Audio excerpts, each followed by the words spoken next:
Christmas. Hello, everyone, and welcome to Box, the exciting show where we open a box and decide if the box rocks or if the box full of rocks. I don't know if this is going to be a good episode.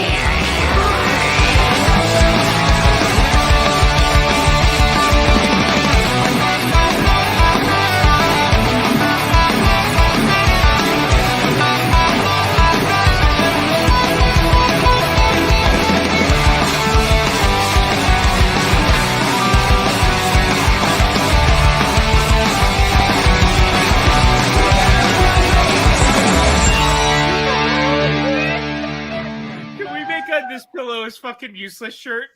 Yeah.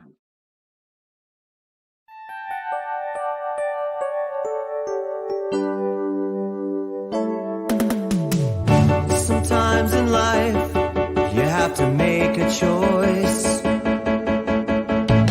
Sometimes in life you have to find your voice. Sometimes in life you need your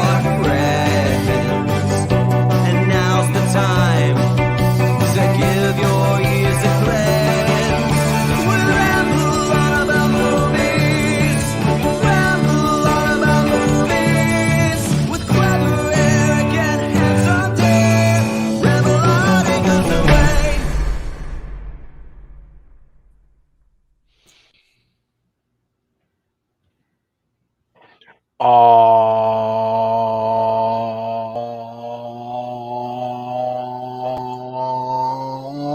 Off the rails on a local rail car. We're off the rails of a local rail car. Yeah! Woo! We are back, better than ever. Same name, different network, kind of, sort of, but we are back. The band is back together. There's Ruby, still adorable as ever. I love baby girl. Yeah, you wiggle that tail. Across the internet for me, as always, is the handsome one, handsome Dan Nye. Across the internet for me is clever Eric Muller. I think at this point, our whole goal is we're going to make it more and more challenging. We're going to be such a niche podcast. We're going to be like, can you find niche. Where's Ramble on about movies? Like, not only do we change the time, we change the days. Thank you, Ferris. By the way, yes, this guy knows what's up. It is a great T-shirt. We're not playing that great right now, which is why we have to save them again because. But we'll be somewhere. We'll be somewhere doing That's something. Right. I mean, we're like a fine wine. We're like a fine wine. It's or hard a to rash. find. We're you very can't get rid of it. Yeah. You don't know where the rash is going to pop up next. I think that's a great way to symbolize what we truly are. We're just a rash on the internet. Right. Ooh, here's a question for Eric already. Reef coming in. Did you catch Calvin Johnson's Hall of Fame speech? I did not. Okay, wait, hold on. I think we might have another costume change. This may be a multiple costume change day for Eric. I'm not exactly sure how many costumes he's going to be doing. But I guess I can just kibitz until he gets back. I can hear him. I think he's still on mic. Did I watch it? Yes. Was I wearing this while watching it? Yes, I did. Custom Megatron jersey, baby. All of the above. Also, thank you, Mike. Bless you. Who needs a schedule when you have Dan just tweeting, "Hey, we're live"? I would. I mean, that's a solid schedule right there. To be fair, this is the most notice we'll typically do before a show. When we were doing shows every week, we were a little bit more easy to set your watch to, but now it's just kind of like, hey, we have time and we have things to talk about, so let's do a show. I think this is probably the longest we go. We'll go a month. I think we've gone 2 before, but it's always there. We're at 87 fucking episodes, and that's not including like specials or rumbles that we used to do. So yeah, all the other stuff we used to do. And you'd think that it'd be easier. I was going to say, does this include our community bracket? No, because that wasn't numbered. I didn't number the brackets, or I think we got like 13 rumbles, something like that. I have it somewhere on this computer. Somewhere. I didn't. Yeah. But anyway, how are things? How's life? You did a lot of yard work the other day, and it was very impressive. Yeah. Because when we first moved into this house 2 years ago, me and my wife, we knew nothing of gardenings or plants, but thanks to COVID, that became my wife's thing. So now we're like, okay, well, we clearly got to do something with the front garden bed because our original plan was just let God decide what lives and what dies. Minimum care from us. Just Sure. let God decide. So now we are Kill in the them all, process. let God sort them out. I'm That's talking about the right. plants. And for some reason, God wanted them all to live, and they were bastards to dig out last week. Yeah. But now, you know, It's all pretty. I could, if you really want me to, I could pull the picture up, but we won't because I don't. That's a well, lot. it's of not even effort. done yet. That's the thing. Yeah, no, it's an ongoing. For It's if a you love that process. kind It's of like thing, grieving. yeah, It's a process. Say it's like grieving. The I'm 5 grieving stages for of all grief. I'm grieving for all the blood, sweat, and tears that are going into this project. All the plants that I you moved haven't done. 80 20-pound stones by myself. That's not a small amount. No. I'm surprised the car survived. How's it going, Jake? Welcome. Hey, Jake. But Dan, how are Um, things going for you, my friend? Things are going well. Hopefully, I'll have some really exciting news a couple of days later in the week. I don't want to put too much out there or jinx it. So, hopefully, good news for that. Had a fun weekend seeing other friends for once and going on the Warner Brothers studio tour. So that was a lot of fun. Yeah. The wife Not got very jelly excited. at all. Wife got very excited because she got to see a lot of the backlots at Warner Brothers and see some of Stars Hollow and Gilmore Girls and whatnot. As I was on the tour, I'm like, I like a lot of what they're like putting out there, and it was obviously it's a very big tour and a very big lot, but it's like I'm like, but then like the things they put the emphasis on. This is a funny thing I'll say here because I couldn't really say it too much at the tour yesterday. But the things they were highlighting, like when you start the tour, here's a little insider information. It started by Ellen in a theater. So Ellen basically greets you for the tour and like kind of goes over a which is curious. I mean, it's a step above Bill Cosby greeting you. I mean, but that's the thing. And then you have the other things about the tour and like what they really push in the gift shop is like DC and Harry Potter.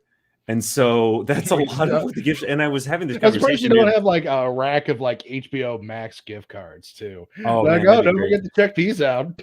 Well, I was saying like you're the highlighted like, and most of the people aren't kind of in the same like sphere that we are, where we talk a lot about movie news and we know a lot about these things that are happening. And it's like, but you're highlighting like Ellen, J.K. Rowling, and DC, which had some Joss Whedon stuff in there too. And it's like, I'm wondering if there's a studio that's like, it was just very curious. This opening segment was starring Ellen, directed by Josh Whedon, produced by Harvey Weinstein. I would know, God. God, all the horrible choices were made. On a lovely segue. Yes, there was a ton of Looney Tunes stuff. I wish there was more. And honestly, I was kind of surprised that there wasn't like more Looney Tunes or more like Space Jam stuff because it was very, that's a very kid-friendly property. I guess the other stuff just sells better.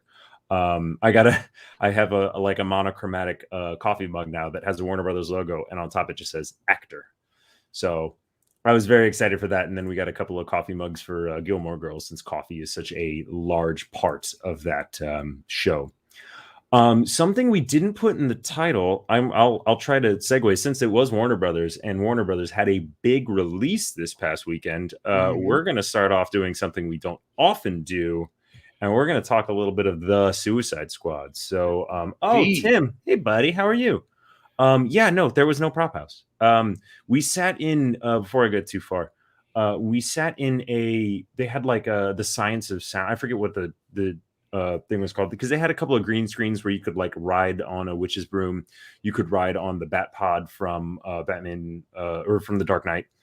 And they like green screen those. There was no prop house, but we sat through a little presentation where they showed you how they did sound mixing.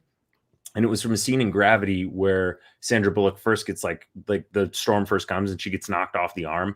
And so they showed you 4 different times. And the first one was only dialogue. The second one was only sound effects. The third one was only score. And then they showed it to you all together. And it's like, yeah. We mixed it together. Especially on a movie like Gravity, where the soundtrack is so important because it's set in space. And like, that was a really cool little feature as well. And that's the other thing too, is there was a lot of Friends stuff. And I'm like, I appreciate Friends, but I'm not a huge Friends fan. You know what I mean? Mm-hmm. So you weren't there for it. No, exactly. You did that one. Nice, Tim. So yeah, we are going to talk the Suicide Squad. I don't know. Do you want to try doing? I don't know if we can really do a non-spoilers review, or do you just want to go into? You want to go hard into a little bit of maybe some of this guy, Yeah. maybe a little bit of this guy. Boyfriend named Blade. Alert. maybe that one too. Ooh. And then I literally went a little crazy, but the most appropriate one is probably this one. That is appropriate. So we put all those up, and anyone who's watching this back, we are going to talk spoilers on the Suicide Squad because let's be honest, it is available on HBO Max. So, and it's been available for 5 days now. About that, like midday on Thursday. Thursday, yeah. Yeah, I got to go see it in IMAX, which was really fun. Ooh. And it was a gore fest. I was trying to read this. When you stop off at the end, you can acquire, and it's up to the description of the guide. They may offer to give you more in-depth tour and just ask what you want to see. Oh, well, I mean, that would have been really convenient to know before yesterday, Tim. And before you removed the message from chat, Tim. Oh, I didn't see that clearly. Anyway, so the Suicide Squad, James Gunn not redoing the David Ayer film. It's a direct sequel. Yeah, I was gonna say they didn't put a 2, but there are some characters that cross over. So it's how should we even go about starting to talk about this? Because I think like we should go into spoilers, but we're not going to talk the whole plot just because it's fun. Let's start there. I really enjoyed it. How about you? I enjoyed it as well. I had a blast with it. Yeah. I think if you remember back in the day, our review of the first Suicide Squad movie, sitting on the couch in my living room going, my God, why was this a thing? So you did, and it was funny because we recorded, I believe, you could ask Sean or PJ. I don't know exactly off the top of my head, but we did a commentary, and we did a commentary for Suicide Squad from. Can you believe that was 5 years ago? First off, yes, I can believe that. It was 5 years ago. So we watched it. I joined a little bit past, like halfway, or a little bit before halfway. So they were already like 40 minutes in. So I sat down and watched it. We recorded that. We were gonna do a video to it too, like not like ours, which is very long form, very not structured. So I had the second half of that kind of in my brain recently, but it did not get better with age. There are parts that are like, sure, that's cool and entertaining, but then it's just kind of like, oof. So I had and from everything that people were saying, very high hopes, and these expectations were met. I did a good job though, Eric. You'd be proud. I wasn't like over expecting from this, but like, yeah, I was definitely looking forward to this film, and I got to see it in IMAX too on opening night, which was a lot of fun. Nice. And you saw it at home. I saw it at home on HBO Max. Sure. I mean, I was gonna watch it. I'm watching it again, and I watched like half of it last night because I was like, I'm tired. I'm gonna go to bed. Yeah, my wife's enjoying it, so she keeps rewatching it. So I keep, getting a chance to rewatch certain scenes. Yeah. There's some moments where you're like, "Whoa, this is real good." Yeah. Oh, that's a great point too, Mike. That it was the same release date, or at least the same weekend. Because I'm sure it wouldn't be like day and date. It wouldn't be like. Yeah, no, because I think I looked at on my Facebook memory, so it's like on a Saturday. It's like the first weekend in August. I do remember that though. Yeah, it was a Sunday. I remember that because we did go see it. I thought we saw it opening night.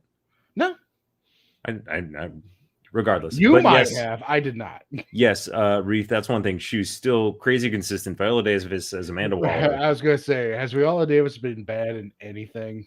No. She has not been bad in anything. We can. She's never been bad, and she's always the right choice. Yes, always.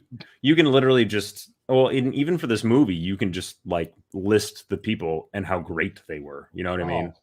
Yes. Like Margot Robbie's still coming back. You have Idris Elba like really having a lot of fun. John Cena just getting even better. Even the smaller parts. Jai Courtney coming back. Nathan Fillion having a little bit in there too. It's nice to see Capaldi outside of Doctor Who stuff, even though he's still playing like a really brainy character. I don't know. We just list people. And was there anything like you want to highlight from the movie? I guess we're doing spoilers, but we haven't really spoiled much. I gotta say, what I really loved about this film is just the interaction between the characters, Mhm. especially Bloodsport and Peacemaker during that one sequence. If you know, you know. And then also, I mean, Stallone is King Shark. The voice in King Shark, sure. Yeah. Yeah, well, because again, one of my hopes with this movie is people go see Harley Quinn on HBO Max because that series is amazing, and their King Shark is completely different than Stallone's King Shark, which Gotcha. I'm happy about because you didn't just do Control C, Control V. Fair. No, that's totally fair. Also, Mike, you bring up a great point. The MVPs of the film, the Peanut Gallery working at Argus, yeah, they are a lot of fun. I don't know if I have everyone's. Steve G playing John Economos, I think. Tanashi Ajizi and Jennifer Holland, all three of those actors, they just, they knock it out of the park in very little amount of screen time, and like they do a really good job. They I don't want to say more than that because it would be super spoilers. But it was a lot of fun. Yeah, and this is, if you bring up a great point too, is like that is a very normal thing. Like Michael Rooker, He's been in both every Guardians. James Gunn film. And Nathan Fillion after Slither as well. Nathan Fillion was in. Was he in Guardians 2? I know he was in His 1. scene got cut. His scene got cut. Okay, so He was in Guardians 1. He had a voiceover cameo, and then he was supposed to have a bigger scene in Guardians 2, but it got cut. Mm-hmm. So yeah, Gunn, and then his brother. You always have Sean Gunn coming in too, which always has a lot of fun in there as well. So it's one of those things where it's like there's a rogues gallery. Like if you're working with James Gunn and you've worked with him for years, yeah, Slither is a great horror / dark comedy. That's a lot of fun to watch. I would say still probably holds up pretty well. I haven't seen it in a couple of years, but it's a fun watch. God, what else to say about this movie? Ratcatcher 2 was a whole lot of fun. Like a surprising, like she brings so much heart to this movie. Yeah. Like, it's her and Polka Dot Man. Yeah, David Dashelman. So he's like, I love the more things you see him in, the better he is. I don't know. Like, He gets better so good. in every little thing. But no, I mean, this movie was fun. It's what I needed it to be. It was the better version of the first film. This was what the first film should have been to begin with. It's them getting a bunch of weird characters together, doing weird stuff, trying to solve weird stuff instead of like, we're going to get people together to beat up Superman. You beat up Superman or to take down a dancing witch. Yep, that too. You gotta watch out, Dan. CGI army. The humor in this movie is so dark. It's super dark, super funny. Like you were talking about, there's such a great payoff to that one-upsmanship between Peacemaker and Bloodsport. Like I knew where the scene was going, but I enjoyed the ride so much.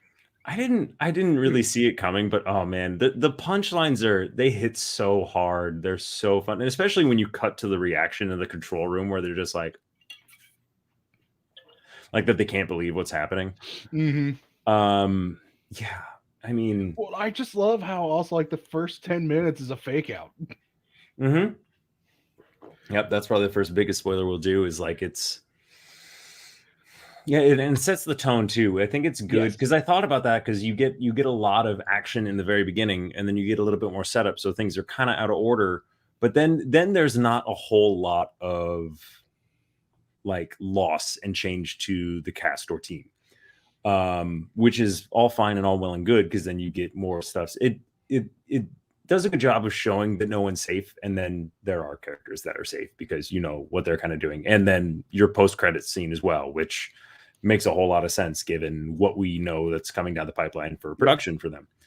So, I mean, it's just so much fun. I'm in the middle of watching it again. You've probably already seen it at least twice. Oh yeah, at least twice. It's just, I wish people would have gotten vaccinated, wore masks. I could have enjoyed this in theaters, but no.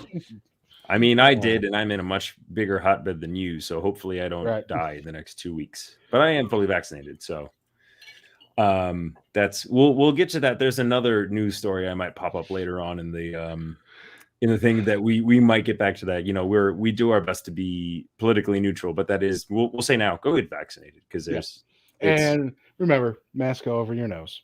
mask. Yeah, exactly. Mask over your nose. Go get vaccinated. It's not about you. It's about everyone. So, But yeah, but no, Suicide Squad, very happy with it. It was exactly what it needed to be. James Gunn was the right choice to carry this. And like, I'm also glad, like, it's because I remember when we first were talking about this, we're like, oh God, he's going to just do like Warner Brothers is going to force him to do Guardians, but in the DC, but it wasn't. It was his own thing. and that's kind of what I thought about it after I saw it, where it was like you can tell in both Guardians movies, like he's and I'll get to your comment in a sec, Mike, but in both Guardians, it's very you can tell he's getting to do his own thing, but still in the Marvel sandbox. You know what I Yeah. mean? Like you have to hit certain story beats, you have to introduce certain Infinity Stones and certain characters. Like there's an overarching thing.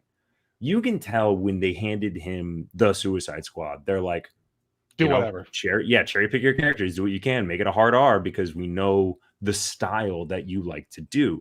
And you can tell, like it was definitely more like somebody mentioned. We had who the hell Reef mentioned Slither earlier on, and it's like that. This feels like if you smash together Slither and Guardians, that's kind of what you're getting in this, where you're still getting a little bit of the gross out. You're getting like the camera will linger like a little bit longer, and you're like, this is kind of uncomfortable, but that's a James Gunn thing. And Yes. then the head slides off. You know what I mean? Well, and also because again, you have James Gunn being able to have creative freedom over this. Like John Cena said when he originally was given the role, he was going to play him like Arlie Ramy from Full Metal Jacket. Like that's how he wanted him to be. But James was like, no, he's going to be douchey bro Captain America. And Cena went, got it.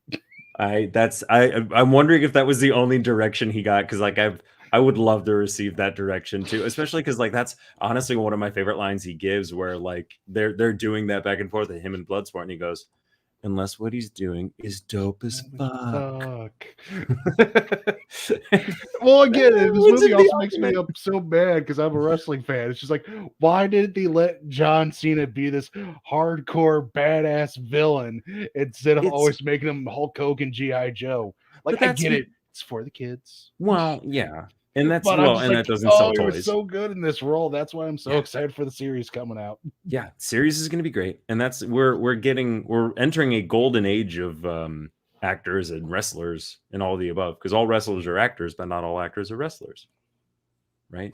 Circle is a square, square is a rectangle. Yep. I don't know. So Mike asks, how did you guys feel about the non-linear storytelling? I dug it because it actually felt like I was seeing a 6-issue paperback come to life, but I get how others might not have liked it. I don't want to say it was necessarily non-linear outside of the intro happening, and then they do a flashback to like 3 days earlier. They do it again later in the film. Well, I mean, I feel like things are more or less happening at the same time. But one thing they do, and I like when there's a movie like, say, like Scott Pilgrim, and you can literally freeze it and you could see, oh, that would actually be in a comic book, because that's when they do the like 3 days earlier and they have it in the suds around the toilet, or like the now and it's the leaves blown on the beach. Like I like seeing those visuals, and I feel like, because a lot of times, I don't know if they did it for this movie, but I know certain movies like Sin City. So Sin City, they did not storyboard that movie at all, and they just used the graphic novel. Yeah, because it was that was done. The storyboard. That was a storyboard. So I think I wouldn't necessarily like. Sometimes you have like parallel editing, which is a good idea, or like when you think about the middle to the final act of this movie, that's what you got a lot of going on. The parallel editing between like things that are happening at the same time, when you have Harley in the city, and then you have what's going on in the jungle, and then you have the third act where it's like different parts of Jotunheim. So it's you have a little bit of not quite as like, I know what Reef is saying, like it reminded a little bit of Pulp Fiction. I think Pulp Fiction has it definitely more where like they overlap, but not in the same way.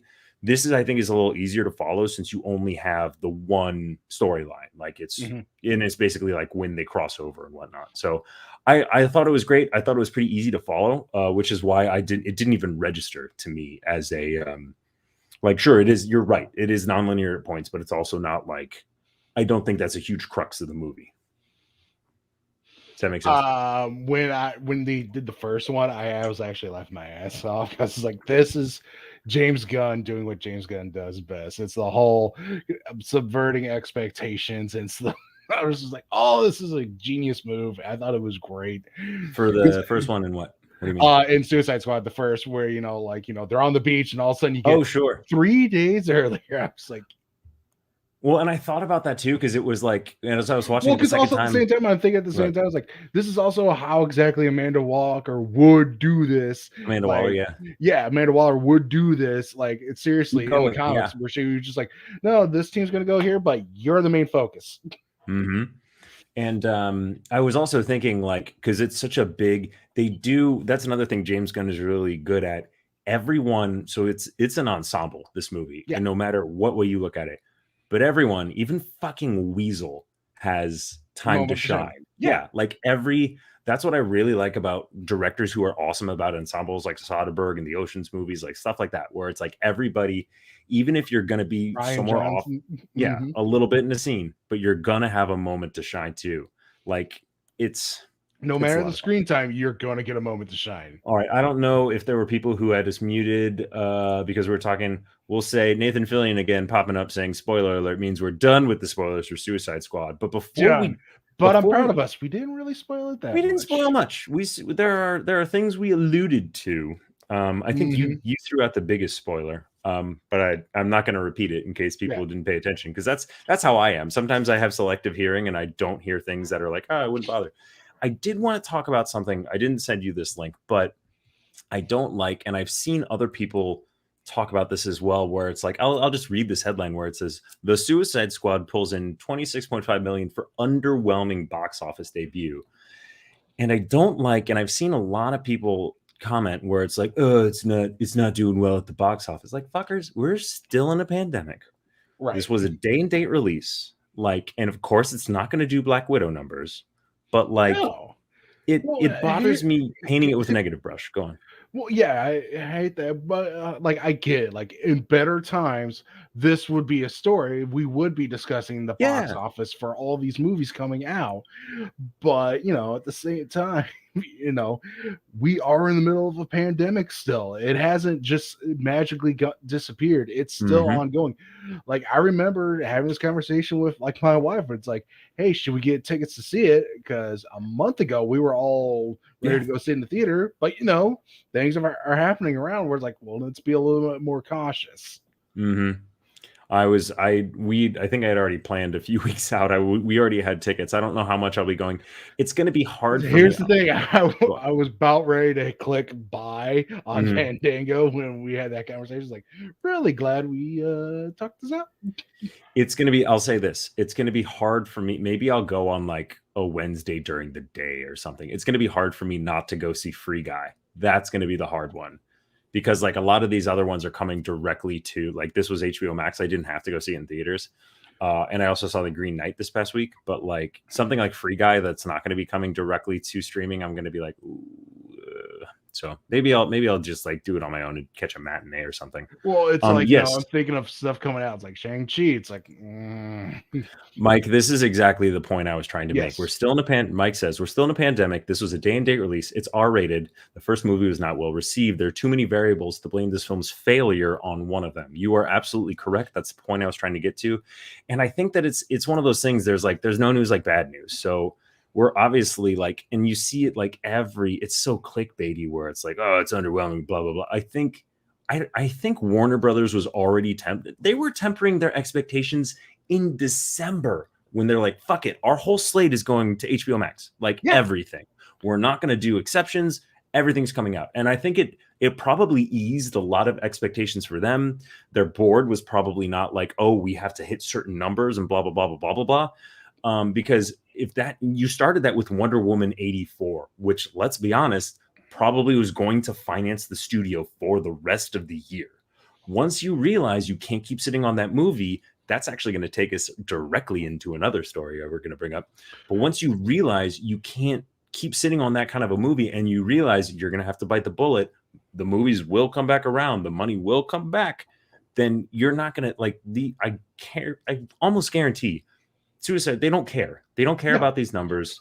Well, I know James Gunn does it because I mean he already had a great quote that's out there when they were talking about this. He goes, "Look, Jaws isn't a success because it was only shown in theaters.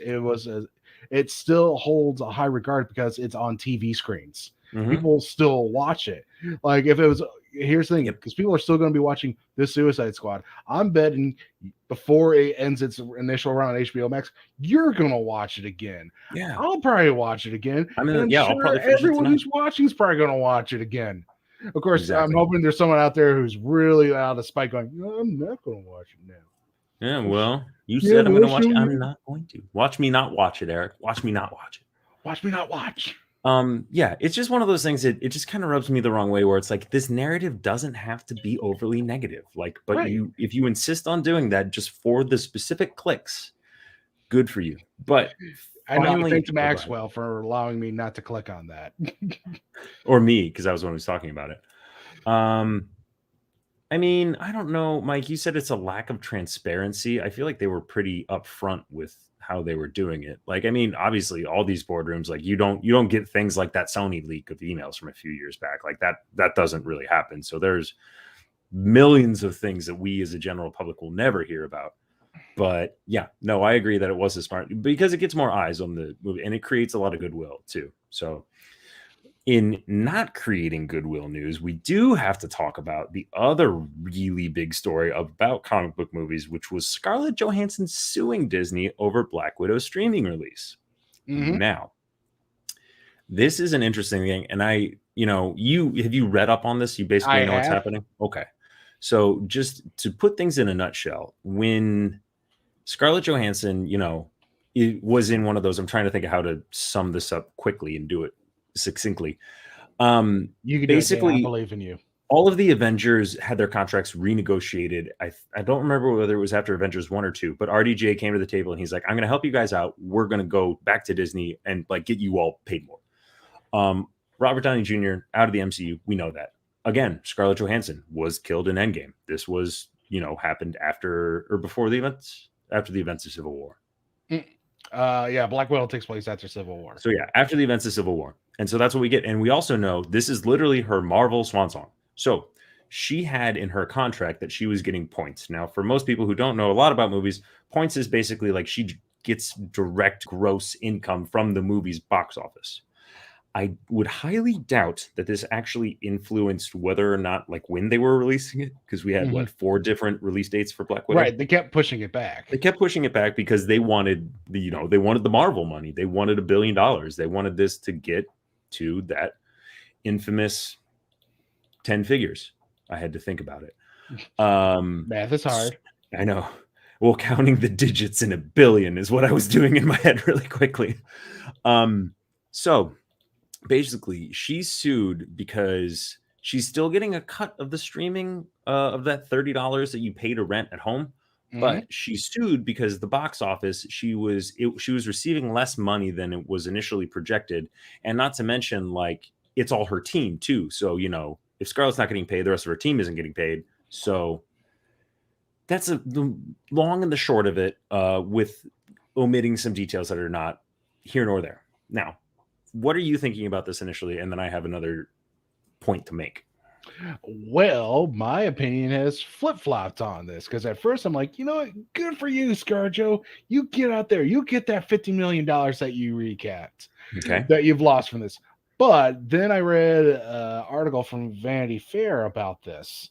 Okay. That went into more details, including things like she is still getting points off the Disney Plus Yes. part of it. And also, apparently, there was an email between Disney and Marvel discussing this about how this is going to work. So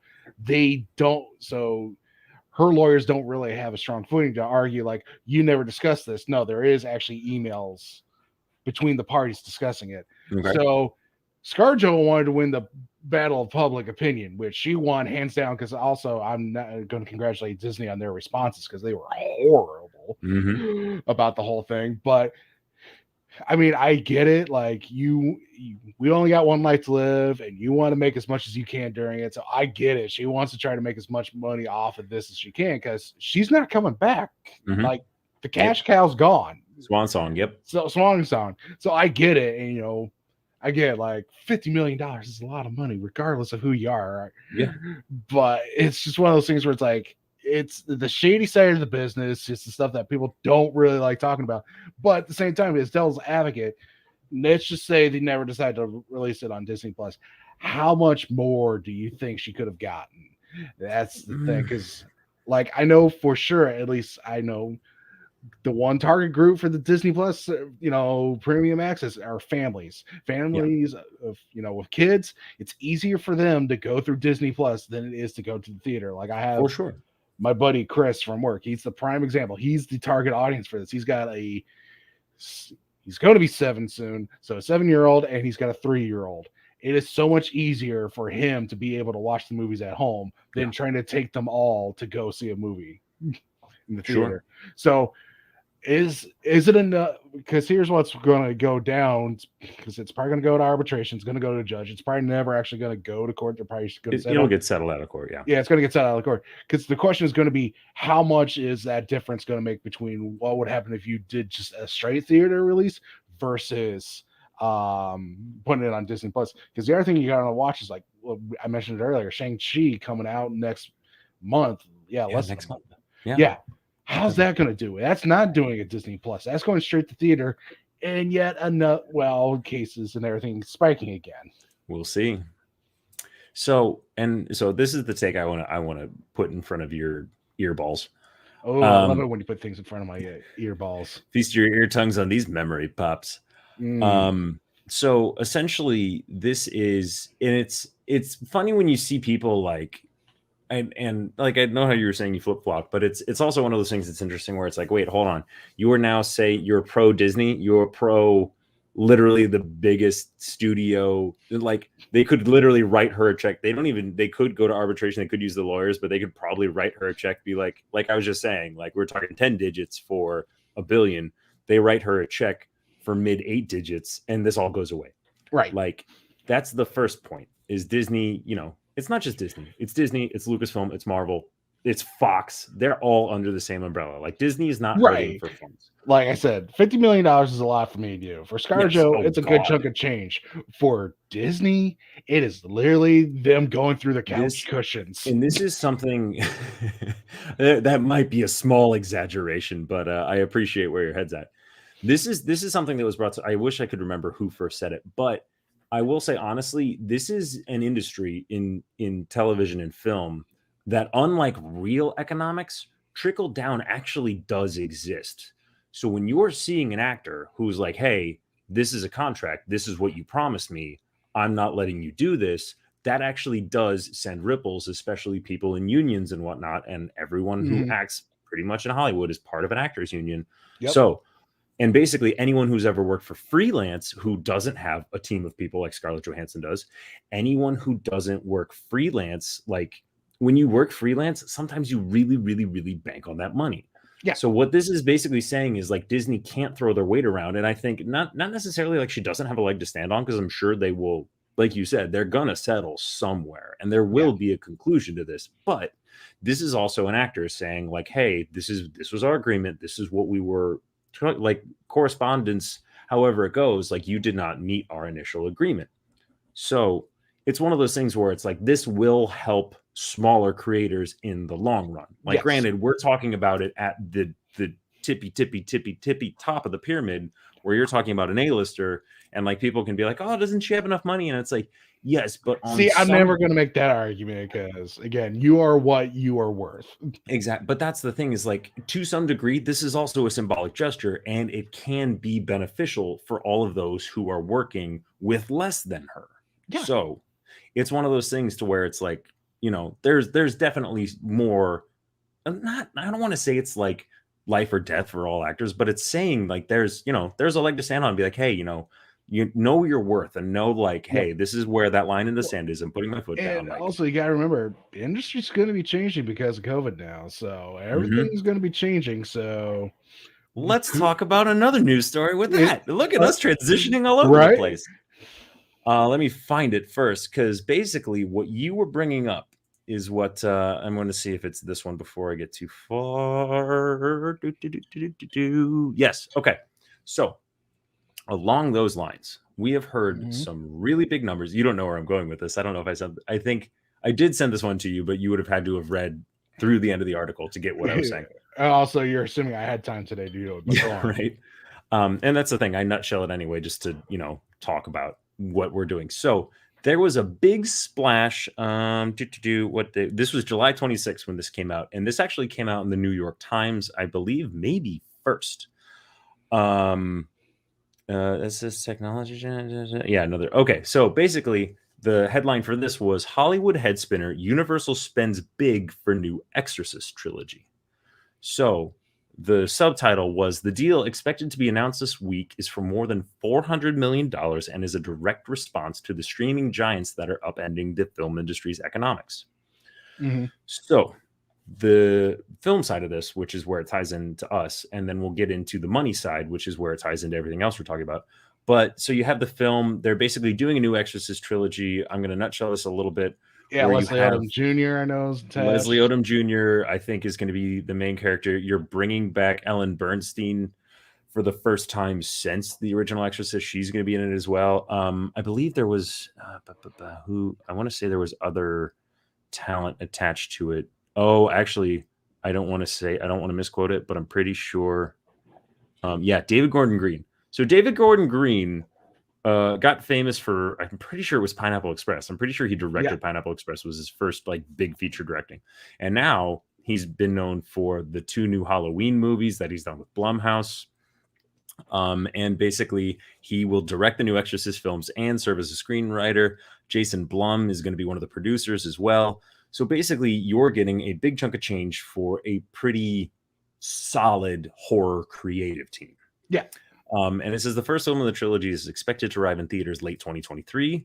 And then under the terms of the deal, the second and third films could debut on Peacock, according to someone briefed on the matter. Now, the interesting part of this, where it says, I should probably name who actually was the head of this. Donna Langley, the film studio's chairwoman, teamed with Peacock for Universal and the release, and then the streaming, like we were talking about Peacock as well. So Donna Langley. And it says the deal is still private, but it was in the vicinity of the $465 million that Netflix paid for the next 2 Knives Out movies. So it says basically, in a business sense, the deal reflects the boldness of Miss Langley, the chairwoman. And I want to nutshell this. So the old model, basically, the cost of the package is so high because Miss Langley and her deal did not play by Hollywood's old economic rules. They took a risk and played by new ones, those used by streaming insurgents like Netflix, Amazon, Apple, to outbid traditional film companies, at least until now. The old model, the one that studios have used for decades to make high-profile film deals, involves paying fees up front and then sharing a portion of the revenue from ticket sales, DVD purchases, and television rerun licensing around the world. The bigger the hit, the bigger the back-end paydays for certain talent partners. Streaming giants has done it differently. And I can tell you this with a little bit of personal experience here in a second. Streaming giants have done it differently. They pay more up front, usually much more, in lieu of any back-end payments, which gives them complete control over the future revenue. This means that talent partners get paid as if their projects are hits before they're released or even made. The risk for the talent is if their projects become monster hits, they do not get a piece of the windfall. So, long story short, a lot of these deals. So think of a movie like Yes Man. I remember reading Yes Man. I think Jim Carrey might have even not refused, but I think he might have not had an upfront salary. And he got points on the back end, but I'm pretty sure his points were they were something high. I want to say they were over 30%, like 37% of gross. Yeah. So, and that movie, I think that movie made like 300 million. Like, I think it was very well received. I could take the time or do you have the box office mojo numbers too, or no? I'm bringing it up right now. Keep talking. Okay. So, but basically with him doing that kind of a deal. So it was a budget of 70 million and it made 223 million. Yeah. And so he had points. So basically he was getting paid as much as money was coming in. So especially for someone like me, when you're working as an actor and I'm non-union. So union, that's a lot of what happens where you hear people talk about residuals and you see these funny checks of people getting like 10 cents, 7 cents, 20 cents. It costing more to mail it than it did for them to get it. But what's happening now is they give you what's called a buyout. So basically a buyout is they write you a check. You have X number of dollars, and you get that in lieu of anything else or anything ongoing. So the only difference being, depending on how the contract is structured, they might have to pay you again, depending on if you've signed in perpetuity or if you've only signed for a year, 2 years, whatever. So what's happening now is all the money's being coming up front, because a lot of these streaming services, they might get new subscribers, but like it's just the money keeps coming in because you keep paying for the service. It's not like going spiking up and down like a box office. So that's where the money is changed, as opposed to coming in on the end. Now it's coming in up front. Sorry, I feel like that was more of a lecture than a conversation starter. Here ends your TED Talk.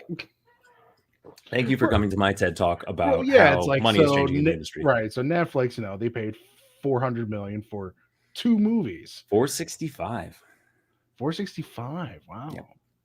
So let me bring up Knives Out's numbers really quick. It was in the article that I was just reading from. It's the only reason I know it that quickly. Okay, so Knives Out, budget of $40 million, made $311 million. So again, if we're going to traditional, that's still a huge, that's traditional. So what Netflix is betting on is, so we'll give them $200 million per movie, per movie, more or less. Just because that's what we're banking on is cost 40 to 60 to make, and we'll keep everything else. Mike, they sure did. They paid that much for 2 sequels. Because if it was traditional, again, we're assuming that Knives Out 2 would make, an extra $100 million more than the first one. But again, that's assuming things under the old model. But again, it's like on Netflix, talking about Netflix, Netflix has, the movies that made us, a fun little documentary series. He talked about Forrest Gump, where the production company, Paramount, didn't want to pay a certain amount. So Robert Zemeckis and Tom Hanks kept giving up their money for doing that to get more back end stuff. So a movie that cost $60 million ended up grossing over, I think, $400 million at that time. Tom Hanks literally became Tom Banks after that. Yeah, he went around and bought Banks. He's like, I'm Tom Banks, bitch. And that's a movie that, you're talking $400 million in 1994 dollars. Right. Yeah, that's, probably closer to 8 nowadays. I had something else to say. I lost it. It's changing. So like, I totally understand, ScarJo's fight for, she wants to get that money, but also it's just weird because it's like me and one of my coworkers, Jeff, we used to talk about this all the time, where it's just like COVID has sped up how the movies are going to be working by probably 10 years. Probably, yeah. They literally, you had to rush streaming services coming out. You know what? Fuck it. This was one of my back end stories to see if we got to it, but I'm just going to jump to it. Well, real quick. So you said streaming up the industry. Did you, and before we go too far, so thoughts about a 3-picture Exorcist deal, 1 to theaters, possibly 2 to Peacock? Hard drug. Well, the first one's such a classic. So, I haven't seen. I've heard the third one is also amazing. Like, because I never watched the sequels, the second or third. Because I heard second one is bad, third one is good, but that's pretty much for that. But again, it's like one of those things where it's like, okay, I'm one of those guys. Like, you could spend $400 million on a more original trilogy, but hey, you're also paying for the name. I get it. Exactly. Well, and everything is old is new again. So that's one of the things we're definitely in the middle of. I know. I can't wait till Netflix buys out Ramble On About Movies. We're gonna sell. We'll sell it for a handshake and 2 ham sandwiches from Subway for each of us. Because that would be I do more not agree to this deal. Dan, you can take those ham sandwiches. I will take the upfront money. 4 ham sandwiches, yes. Yay! 4 is better than 2.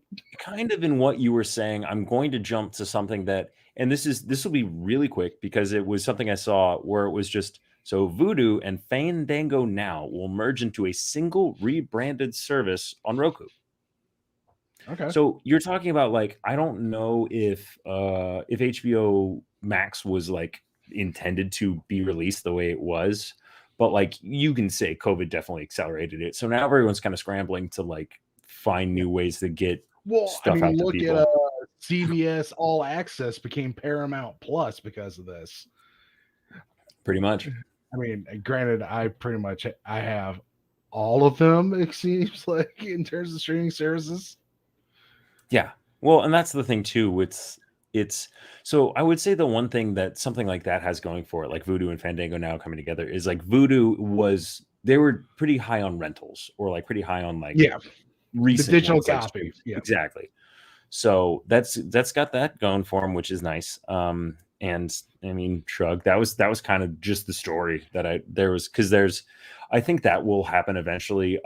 There was another story I was going to go over if Max was here. I just thought it was interesting that Zoe's Extraordinary Playlist got picked up by Roku, which I thought for was a kinda holiday interesting. special. Yeah, they're getting a holiday special, and they're going to see where it goes from there. Because like I mean, that's Roku, the other weird thing too. It's like all these like shows that are getting canceled can get picked up by another streaming service somewhere to do whatever. Like, and it's so that's funny 'cause- Manifest last 3 seasons on NBC is getting canceled, and now there's like talks of it being on Netflix for a movie. All I'm saying is there's a certain show that we like, Dan, that's got its 6 seasons. Where's our GD movie? I would well, that's the joke I was going to make, was that because it's a widely known secret that Community bankrupted Yahoo Screen, which is why there's no Yahoo streaming service, because $30 million is what it cost to do that last season, and that was all their money. So and that's the thing, is I think there was things were starting to align, especially like early to mid pandemic when we did our Community special. And especially trying to get those creative people back in. Think about where certain people were at the beginning of Community and where they are now. Yes. When you're talking about Dan Harmon doing however many, like 20 seasons of Rick and Morty, you're talking about the Russo brothers doing whatever they want with all their Marvel money. You talk about Donald Glover. Did Cherry, and they decided to do whatever they wanted in that film, which I had 2 auditions for, and I didn't get either one. Now I have more reason not to like it. I'm going to lower its letter grade in my mind right now. There you go. Take that. Thanks, man. I wasn't asking for that, but I did see them on set in Captain America 2 because I was an extra, so that was fun. But that was just a little bit of that story. I saw your calf. Yes, yeah. You saw blurry me. I should really screenshot that. I should put it on my computer. Screenshot it. You get your back end. Phrasing. But also none. No points. I got paid a flat rate because I was an extra, and I lied to Marvel. Thanks for hiring me anyway, Marvel. That shows I'm an actor. I was gonna say, let's be honest, all actors lie on their resume. Oh God, yeah. It was, and I'll go through. I've told this story before. I'll tell it again. Perfect Turkish. What are you talking about? Perfect Turkish. Hi. Speaking of perfect Turkish, I have a friend. Oh, you have something about your butt, don't you? This is Finn. Hi. You want to say hi, Finn? He looks very nonplussed to be on camera. All right, Finn. I gotta talk more movie stuff. Oh no, the phone call when Marvel called me for extra casting, they were like, on a scale of 1 to 10, 10 being a professional, how good are you at basketball? And I didn't even blink. Yeah, thanks, Mike. I didn't even blink. I was like, I'm like a 7. I hadn't played basketball in any kind of organized capacity since I was in 5th grade. Hey, at least you didn't go like, oh no, I could have been the next LeBron, but knee injury. Well, that's why I was saying you go with a safe number. I could, right. And I had another interview for an agency, and they were asking like special skills, and I'm like, I'm athletic enough to make any sport look good on camera, is literally what I told them. And I have confidence in that. Yeah, I can totally do that. I have confidence in you. Yeah. All right, let's get back to more movie news, because there's a bunch of shit I have. We're not going to get to all this. I'll try to get to what we can. This is a bit of an older story. It's about a month old, but I thought it was so much goddamn fun. I wanted to talk about it anyway. The next Star Trek film, I don't know if you saw this or not. The Kelvin timeline is alive and well. Yes. Being brought to us by Matt Shackman, who directed all of WandaVision. And I'm just... Yay. Who had previously he was a very big, very not well known, but a good journeyman television director. He he directed because he directed episodes of The Great. He directed It's Always Sunny in Philadelphia, Fargo, Game of Thrones, Psych. Like and also he was a former child actor too, so that helps out too. Was he? I didn't know that. Well, that's what he said in his interview during WandaVision. Oh, I didn't watch the behind the scenes thing. Yeah, I did. Good. But I'm just, that makes me to see how well crafted, and especially how, think about that as a channel, like from an acting and a directing point of view. And like everything about WandaVision is, I get goosebumps thinking about it, just because I'm like, it's such a interesting scenario where, especially in the first few episodes, you're talking 5 or 6 episodes where they were themed by decade. Yep. Like, not only do you have to do that as an actor, you have to do the production, everything. And so you have to be able to direct differently in all of them. That's like, those are, I'm trying to think of a good way to put it. For a creative point of view, when you're training or when you're taking acting classes or any kind of classes, that's what they tell you to do. They go over everything, even though if it's like, I have a buddy who literally he has red hair, big beard, and he's just perpetually cast as a Viking or heavy for something. And it's like, so if he did acting classes, he probably knows how to act like a 70-year-old grandma. But because of his look, he is typecast always. So when you get something like this, like WandaVision, it's just like, we're going to stretch all of you. Like, everything. Yeah, Elizabeth Olsen should get an Emmy just because of how good she was in every episode, which is sad because typically they only nominate you for one episode, but they should get all of them. So hearing Shackman getting the Kelvin timeline, which is something that's been like on and off again, and like I know we're both big fans of. So we are.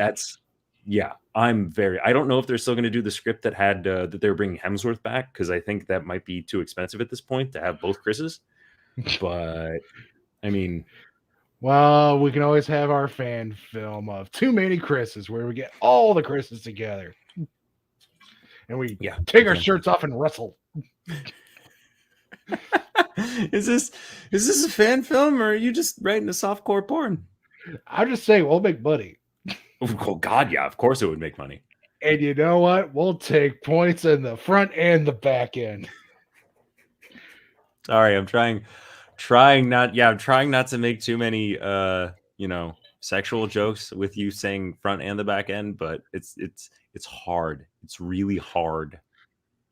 Oh, come on. That's so cheating. hard. So hard. All right. Moving on.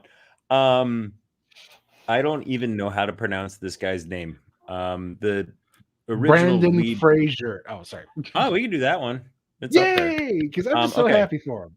Brandon Fraser. We're in the middle of a Frisianaissance. We had the reconnaissance earlier. Now we're having the Frisianaissance. So he's joined not only Martin Scorsese's Killers of the Flower Moon, but also a comedy called Brothers. Max Barbakov's Brothers. And so everyone knows Scorsese is doing Flowers of the Killer Moon, and that one has Leonardo DiCaprio and Robert De Niro, and Jesse Plemons as the main guy. So that's going to be a whole lot of fun. And then the other one is, oh, Mike, that's the perfect name. Look at the chat. The Renaissance. Nice, thank you, Mike. But here is, I did not know this until I read it. I missed this earlier when I read the article. But the latter project adding Fraser to its cast is a comedy from Palm Springs director Barkabow. I'm sorry, I've been mispronouncing that.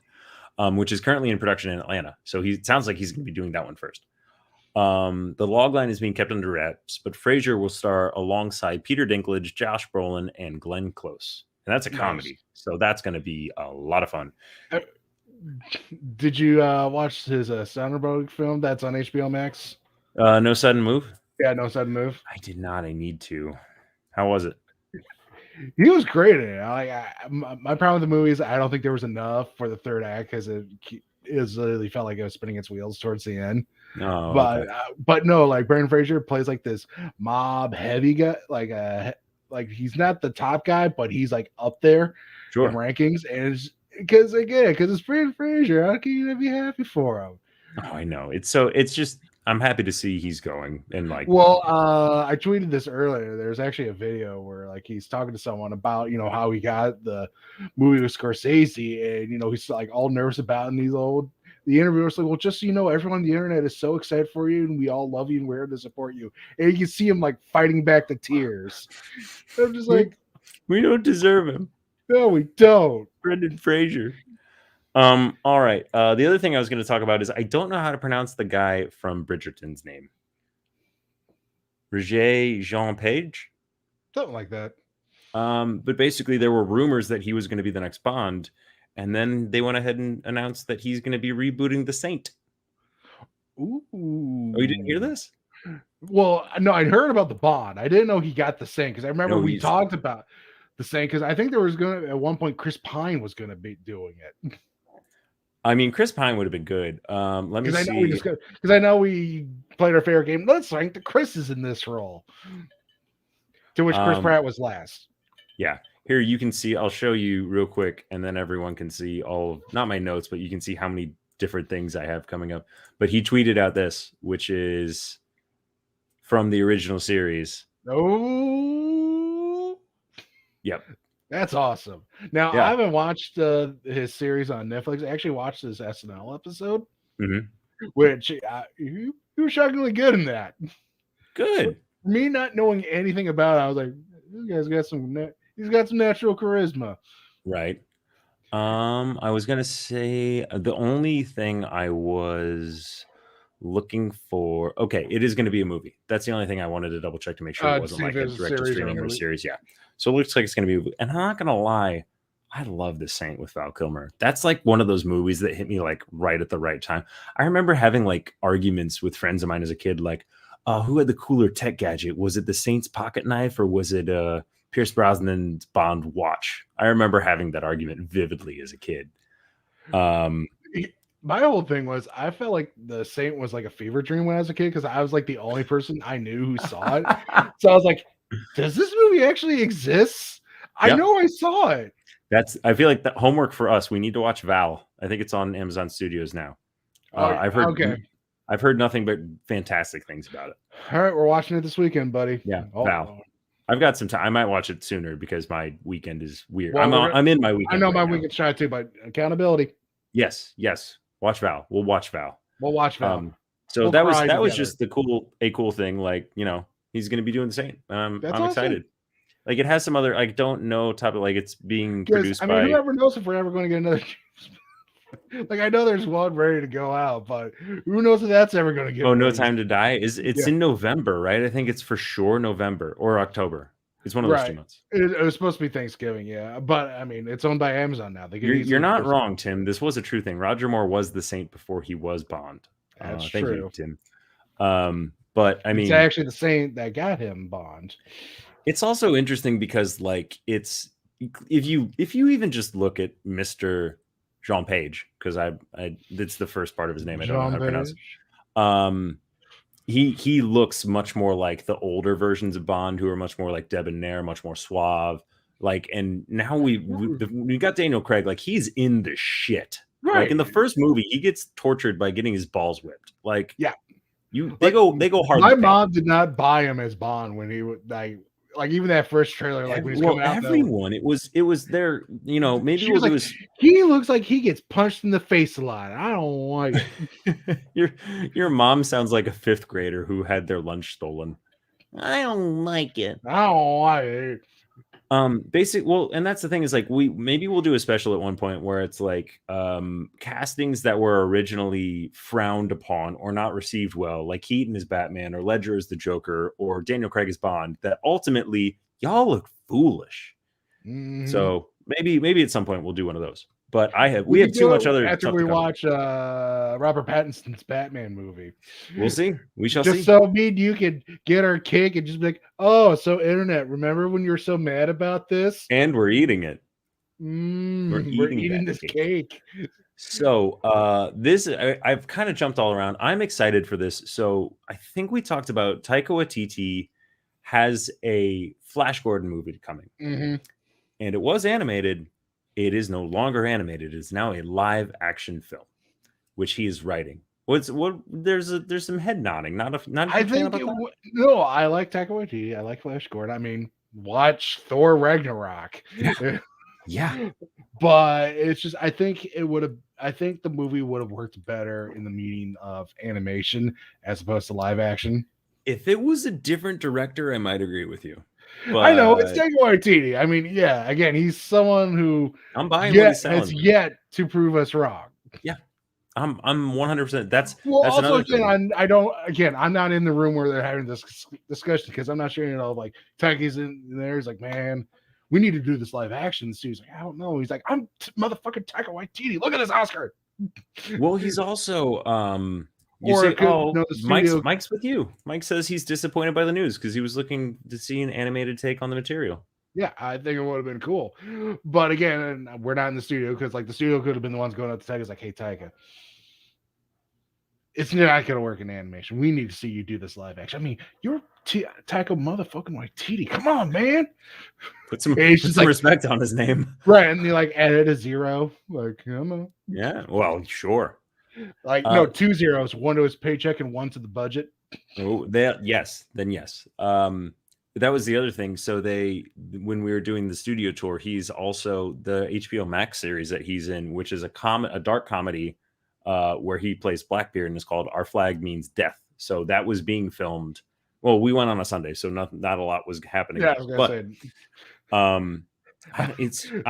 That news made me excited. I know. I'm just imagining you go on that tour, with you're like, oh, I'm here with my friends. All of a sudden, well, here's Taika Waititi filming his new series on HBO Max, and Dan goes,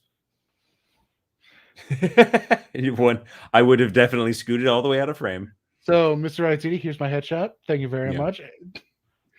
And then security would kindly let's wheel have you coffee. back in. Yeah, right. Well, it was for my own safety that we went on a Sunday. My own safety. We'll do tiny bit of bad news because this movie is coming out, and I actually had questions. Ohio about man burns down Warner Brothers Live because he was not given a coffee chat with Taika Waititi. I'm no longer an That's my Ohio Dan. man. No longer an Ohio man. We're coming up on a year of me being in California, me and the wife being in California. So yeah, but you still got to save the cruise shirt on. Of course I do. I still save the cruise shirt on. I still have Columbus up in the corner. Like, I know where I came from. Yeah, but what does your driver's license say? California. I had to have it changed for my first job I had when I was out here. Oh, that's right. The delivery job. Yep. So anyway, this is a little bit of sad news. And I read through it, and if you have questions, I can tell you. But so I noticed in Jackass Forever, Bam's not in it.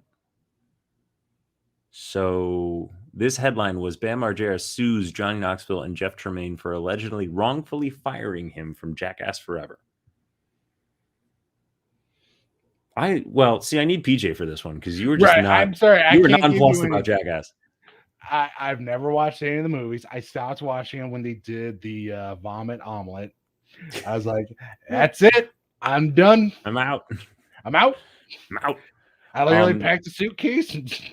Well, I'll wrap it up quick if we don't have much to talk about. But it says, and this is why I was curious when Bam was in the trailer, and it says this suit comes after Jeff Tremaine obtained a 3-year restraining order on Bam Margera. And then it said the restraining order came out because Bam had sent text to Tremaine, who's the director of the series, who allegedly sent text to the director threatening to harm him and his children after he was fired from Jackass Forever. So there was, and this is honestly like, I'm with Tim on this. It says Bam is a mess. He really needs to get actual help for himself. He's been a mess since Ryan died. And I don't know if it's been since he was more of a fan of Inara, I'm doing a show. Stop scratching. Nora don't give a shit. She doesn't give a shit. I don't know how well you can hear. Probably kind of well. That's fair. And that's what I was just saying, Tim. But essentially, he was actually in the movie. He's been a mess. I remember watching a couple years ago, like he was on Dr. Phil with his wife, and they were doing like marriage counseling from Dr. Phil, and it was uncomfortable. I'll put it that way. It was rough. And then like it goes into it where it was like, so apparently Margera says he had to sign a wellness agreement to allow him to do the movie where he had to blow into a breathalyzer 3 times a day, submit to a urinalysis twice a week, and have his hair follicles tested on a regular basis, and take pills every morning while on a FaceTime call with a doctor hired by Paramount.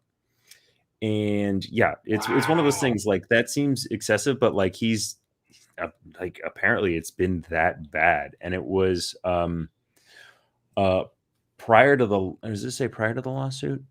Yeah, and then he's very much playing the victim.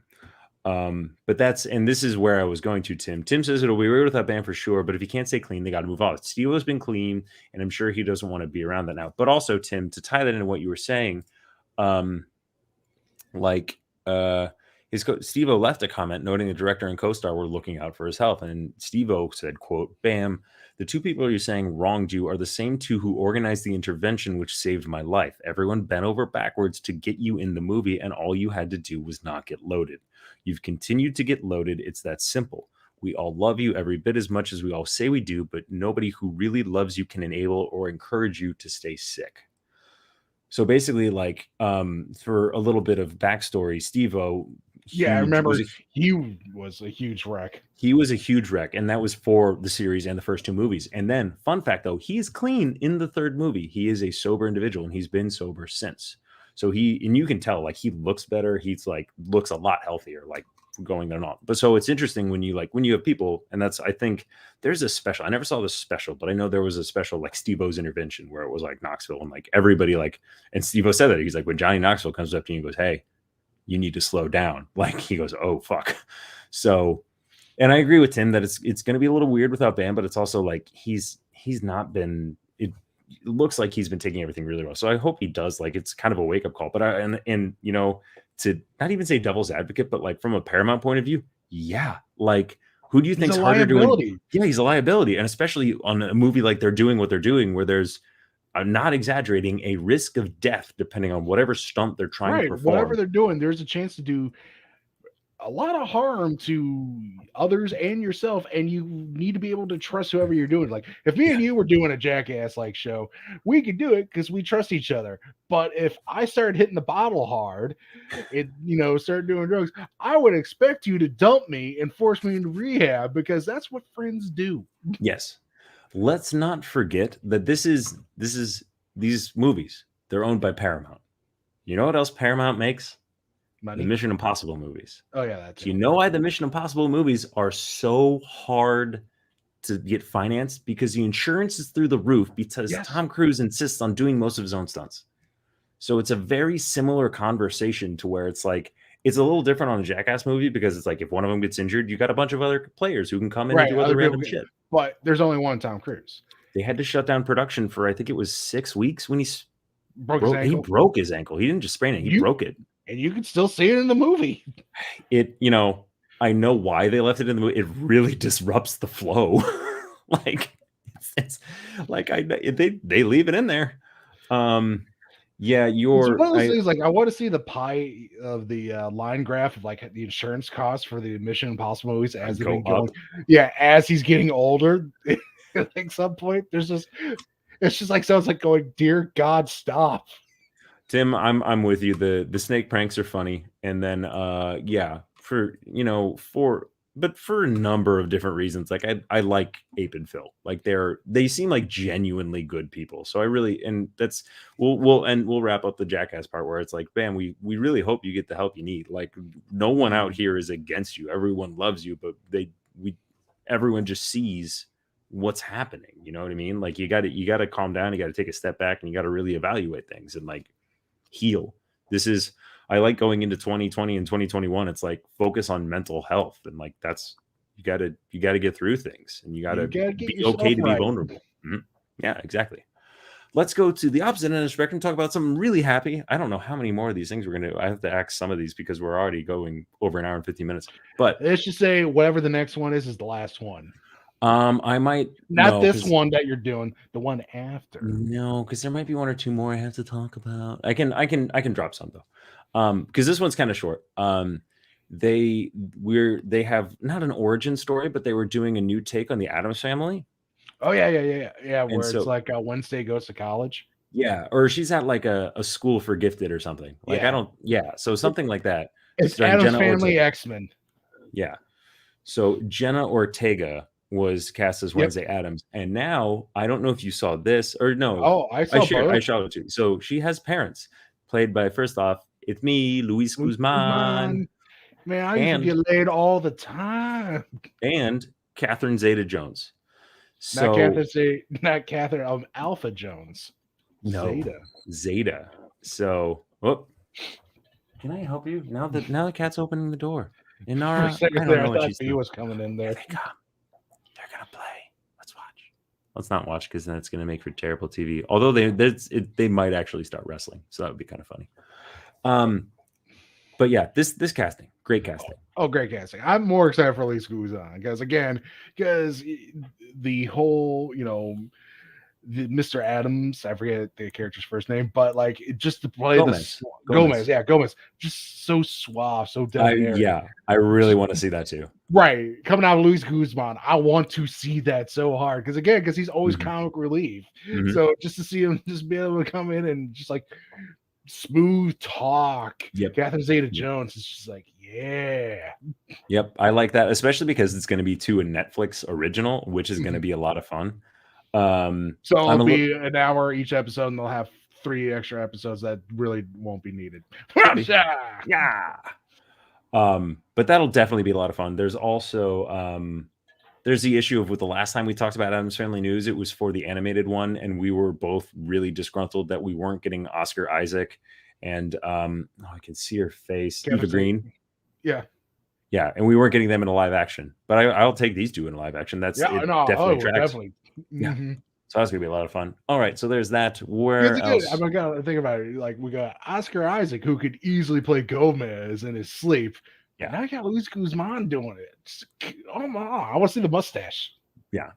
A quick one. They added Antonio Banderas to Indy 5. I think that's both a yes from us. So super. We'll try to go through some of these really quick. I can exit out of that one. Basically, the scare with Bob Odenkirk, and now everyone's happy he's doing better and having a baby heart attack. That was a very stressful 24 hours, I thought. Yeah. For the collective internet. Yes, exactly. Like people are like, we want an update. All right. We can do this. We can, because there's a tiny bit more. They announced, so I do want to talk about Matthew Vaughn's next movie called Argyle, because the cast is ridiculous. And then there was a baby update. So it was announced on July 8th. The cast I'm going to read it just straight through.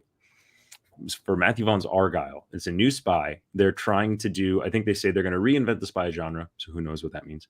But the cast is Henry Cavill, Sam Rockwell, Bryce Dallas Howard, Bryan Cranston, Dua Lipa, Samuel L. Jackson, John Cena, and Catherine O'Hara. Like, okay, yeah, we signed up yesterday. Like, where and when are we seeing this? And then the update to it was that it is close to a $200 million deal, like we talked about earlier, with Apple TV. So most likely this will be going to Apple TV. You mean TED TV? TED TV, exactly. Ted Lasso TV, as you can tell by your shirt.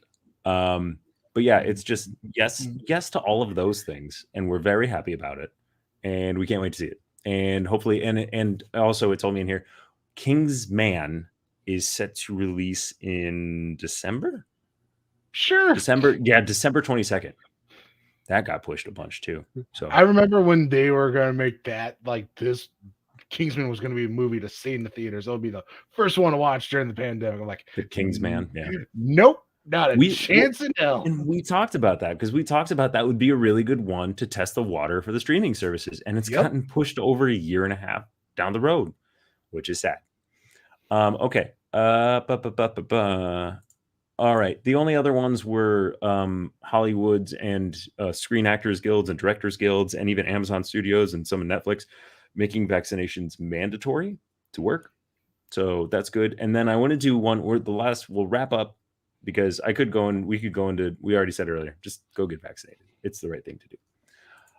But the last thing I want to talk about, not movie, more TV, but I want to say this rubbed me the wrong way. And I honestly don't even care that much about this news, but whoever the hell Mike Richards is in the advanced negotiations to become the permanent host of Jeopardy. Yeah, no, bleep yeah. that. I wanted to talk about that because it's like, and basically he's been an executive producer for a year or so, and I guess they Yeah. said he used to host Divided or The Pyramid, which on Game Show Network. So good for you. I'm not mad about that. But the list of guest hosts that they had that they were passing over for the permanent job was Mayim Bialik of Blossom and She was Big Bang Theory. amazing as a host. A literal astrophysicist. Like Yes. she has a doctorate. I think I want to say an astrophysics. Let me hold on. I can Google that. It's real not quick. astrophysics, it's in mathematics. No, Is it in that's- mathematics? Let me look. No, that's the woman from Wonder Years I'm thinking of. Joe, she played a neuroscientist. Let me see what her education was. Wikipedia, tell me all the things. No, that's what she played on Big Bang Theory. Yeah, she's a neuroscientist. Yeah, there it is. Yeah, like her field is neuroscience. Like crazy. She has a thesis you can click on here on her Wikipedia, and it was from 2007. Like crazy. So Mayim Bialik, these were just the guest hosts. Mayim Bialik, Anderson Cooper, Katie Couric, Bill Whitaker, Dr. Oz, Yeah. Ken Jennings, George Stephanopoulos, Robin Roberts, LeVar Burton, Savannah Guthrie, Dr. Sanjay Gupta, Aaron Rodgers, and Buzzy Cohen. Like, it's just you. And they talked about who, I think they said Jennings was in the running too, and Mayim Bialik was as well. Like, it's especially when, and I know that it was like a fan thing to get LeVar Burton on there too. So, Yeah, the I don't know, fans- like, you looking at the pushed photo of hard. the guy, like, you have an opportunity to do something different, and it's just kind of, it was sad, and nobody knows who this guy is. Well, not only that, you can also Google his name, and you can read the articles about his misconduct during his time at The Price is Right with some of the models. So Oh no. Ew. Yeah, double down on that. No. Yeah, no. Hard no. no, I mean the obvious choice is LeVar Burton. LeVar Burton or Mayim Bialik. Obviously. Obviously. But I mean, I'd settle there in Rodgers. I mean, Yeah, of course you would. You just want him out of Green Bay. It'll happen next year. You I know. have your year of tune-up with yeah, I'll be fine with Dan that. But Campbell. Dan Campbell, baby. Dan Campbell, okay. MCDC. Ooh, ooh. But no, it's 2 40-ounce coffees, 2 shots of espresso. yeah. No, it's one of those things like it's the joke in Arrested Development, where it says like dead pigeon on the bag. Yeah, I don't know what I expected. Don't know. This is exactly it. It's literally the producer of the show going to the producers at Sony going, you know who I think would make a great host? Me. Yeah, I didn't know he had allegations. So yeah, we'll give a thumbs down. A ramble on thumbs down to that guy. Double, boo that man. Boo. But again, it's final. Like it isn't official yet, so advanced negotiations. So we'll see what happens. But again, it's just the weakest of sauce. It's just like, hey, Alex, you had a great legacy. Everyone loved you. We're gonna put some dipshit as your new host. Yeah. They got to replace you. R.I.P. Now let's get this guy who does things wrong in a way that the fans aren't happy about. Well, that's a lovely note for us to end on. Here you go. Here's some Ruby. There's some. I'm positivity. out of cats. No cats for me. And your wife walked by in the background. I saw. Yeah, because the cat opened the door. But yeah, that was. Or was it a ghost? Oh. Stay tuned for the next episode to find out. And end scene. No, but as always, thank you very much. We appreciate everybody spending time with us on a random Monday when we just decided it would be a good time to do a show. So yeah. Over there on the internet is clever Eric Mahler. And over there on the internet, I'm like, there it is. Found it. That way on the internet. My hand was already here, which is the only reason I was able to do it quickly. Yep. Like That comment, side of subscribe the thing. internet. We didn't make Yeah. any jokes about off the rails because our show's never on the rails. So it's very fitting that Right. I just assumed after acquiring us after with yes, ham we sandwiches, we knocked the Pajukan so far off the rails that they had to change the name. We'll take credit for that. Like it's just no longer Off the Rails Yeah. Network. Find we us on love various social messing medias. things up. There's all the things you can click on the bottom. I have to redo the YouTube tag, but you can find us at the stuff and the places. Thanks this for tag's gonna stay the same. The one right yeah. above. Oh yeah, we'll still be the same. But Yeah. thanks very much everyone for hanging out, and as always, ramble on. Anchors away.